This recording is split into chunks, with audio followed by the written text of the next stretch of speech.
Do you struggle with seeing humility as just another burden you have to deal with in recovery? Well, stay tuned because in this episode, we'll show you how to turn this heavy burden into a raging desire.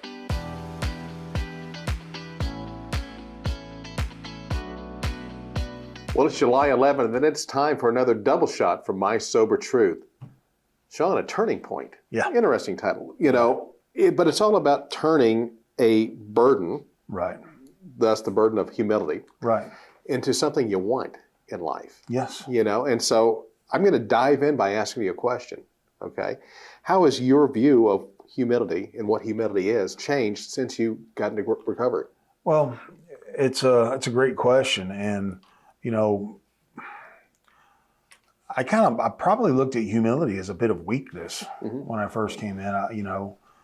The men that I admired and in life were, they had huge egos. Right. And even if they didn't, it may have been self-confidence. I admired men with that kind of confidence. Right.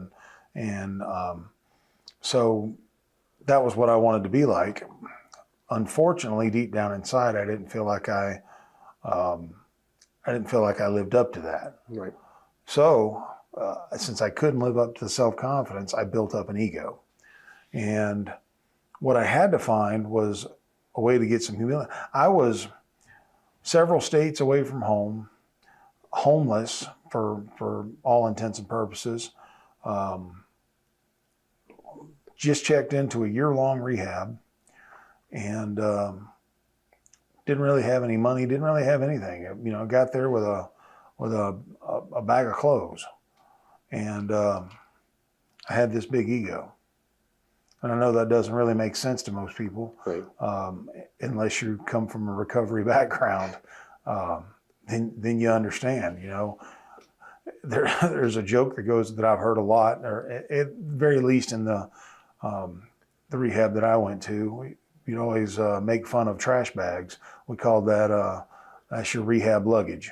That's what everybody gets their clothes shoved into a trash bag when they get there, when they leave, or whatever. So, going back to the topic here, I struggled with humility because the only thing I had to protect me from the big bad world was my ego. And as I started doing this personal work, I started losing my ego. My ego started going away. So it was a very naked feeling. Right. Did you feel like you were losing part of yourself in that process? Oh, absolutely, I did. I didn't like losing a lot of it. It was my protection. I wore it like a shield for so long. Yeah. Push people away, keep everyone at arm's distance, never develop any real meaningful relationships. And that doesn't stop me from saying that I didn't develop some friendships. There are a lot of people that I knew when I was drinking way too much that I still have so much love for. And it doesn't mean that I love any of those people any less. I've moved, so I don't see a lot of them as much as I used to, but I still want to see. I want to be involved, and I want to know that the people who showed me love and care, even when I couldn't show it to myself, I still love those people. Right.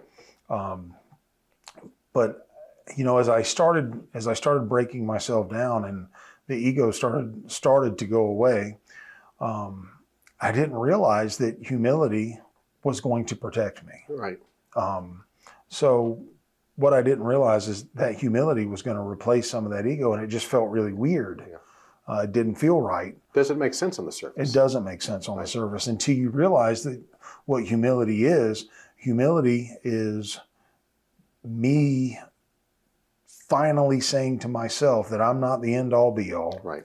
I have a higher power that is, and I trust in that. Right. Now, once again, as we've already talked about in several episodes before this, I didn't trust in that to begin with. Right. It took time. I had to build on it. I had to do these things. Right. I had to make myself do things that I didn't even know or believe were going to work. I had to do them anyway. Cool. To find out that they did work. And then that started building my faith in this process that basically helps me get through my life and lead this happy, joyous, and free life today.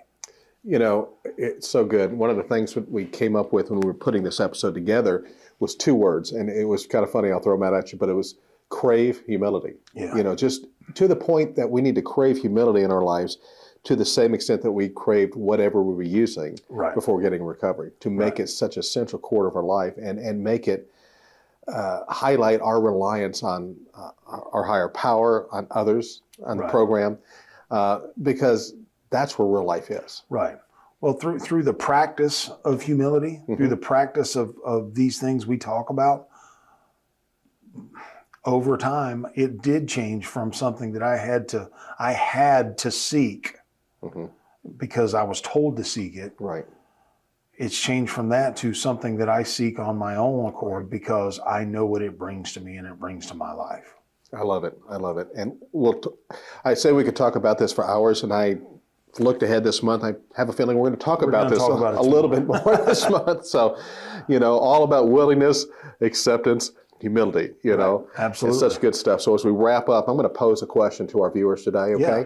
So folks, tell us, how has your view of humility changed since you started in recovery? Take a few minutes to think about your answers, put it down in the comment section below, and hey, what you write is probably going to help somebody else on their journey today.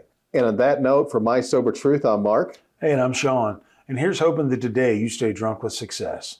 Love y'all. Hey folks, thanks for watching. If you're thirsty for another round, then belly on up to mysobertruth.com and click on the double shot button today. There you'll find the encouragement, inspiration, and support that'll help you stay clean, on track, and prospering in every area of your life. Take a moment to subscribe to this channel, and if you got a minute, stick around. Let's watch another video together.